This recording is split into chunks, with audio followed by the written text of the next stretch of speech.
The Caitlin Clark controversy. Is the Indiana Fever holding back their biggest star? Have you ever watched a team make decisions that leave everyone scratching their heads? Sometimes it isn't just about losing games. Sometimes it's about the message those decisions send. And right now, that's exactly what many basketball fans are asking about the Indiana Fever and Caitlin Clark. The biggest question isn't whether Clark is talented. Her college career already answered that. The real question is whether the organization has created the right environment for her to succeed. Every time she steps on the court, expectations are enormous. Fans want to see the fast-paced offense, the deep three-pointers, and the creative passing that made her one of the biggest names in basketball. Instead, they see limited minutes, constant substitutions, and an offense that often looks completely different depending on whether she's playing. Naturally, people start asking questions. Following one disappointing performance, Coach Stephanie White explained that Clark was still working her way back after injury.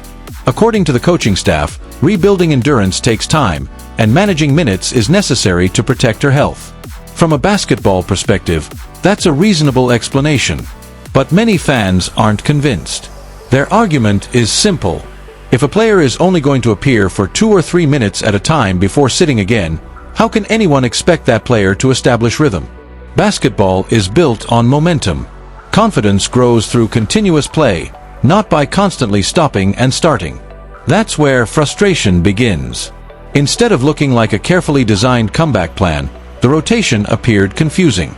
Every substitution seemed to interrupt whatever momentum Clark was trying to build. Then came the post-game interviews.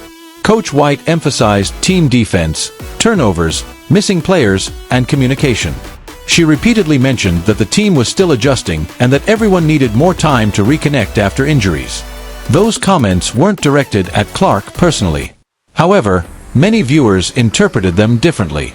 Some believed the coaching staff focused so heavily on team issues that they failed to address how their offensive system fits one of the league's most dynamic playmakers. Adding even more fuel to the conversation were comments from veteran guard Kelsey Mitchell. Mitchell spoke about professionalism, showing up every day, respecting the game, and giving maximum effort regardless of circumstances. On their own, those remarks sounded like standard leadership comments that athletes make after difficult losses. Yet social media quickly turned them into something much bigger. Some fans believed Mitchell was indirectly criticizing Clark. Others argued she was simply talking about the entire team. Without direct evidence, it's impossible to know exactly what she intended. What cannot be denied, however, is that the Fever's offense has struggled to find consistency. Several possessions end in rushed shots. Turnovers often lead to easy transition baskets for opponents. Defensively, communication breaks down, forcing the team to play from behind almost every night. When a team lacks defensive stability, the offense usually suffers as well. Even the most gifted offensive players need structure around them. That's why this debate has become so intense. Some believe Clark should become the unquestioned centerpiece of the franchise, with every offensive system designed around her strengths. Others argue that winning basketball requires patience, chemistry, and contributions from every player on the roster rather than depending on one superstar. Both viewpoints have valid arguments. Building a successful professional team is never as simple as inserting one talented player into the lineup. Trust must develop. Timing has to improve. Players must understand each other's tendencies. That process rarely happens overnight. Still, fans also expect organizations to maximize the abilities of their most talented players. When that doesn't appear to happen, criticism is inevitable. The Fever find themselves caught between those two realities. On one side, they're trying to protect a young star returning from injury.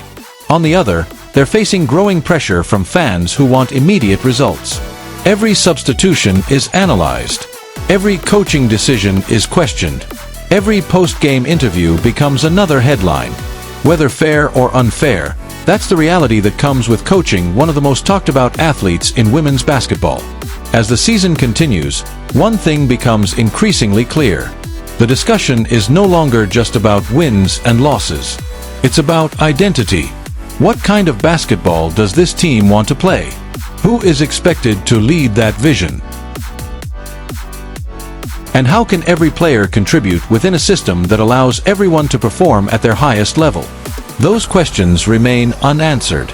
If the Fever eventually discover that balance, this entire controversy could fade away and become nothing more than an early season challenge. If they don't, the criticism will only grow louder. Fans aren't demanding perfection. They're asking for consistency. They're asking for a clear plan. Most importantly, they're asking to see one of basketball's brightest young stars placed in the best possible position to succeed. Until that happens, every game, every interview, and every coaching decision will continue to fuel one of the biggest conversations in women's basketball. Only time will reveal whether the Indiana Fever's approach was the right long-term strategy, or whether this period will be remembered as a missed opportunity during the beginning of Caitlin Clark's professional career.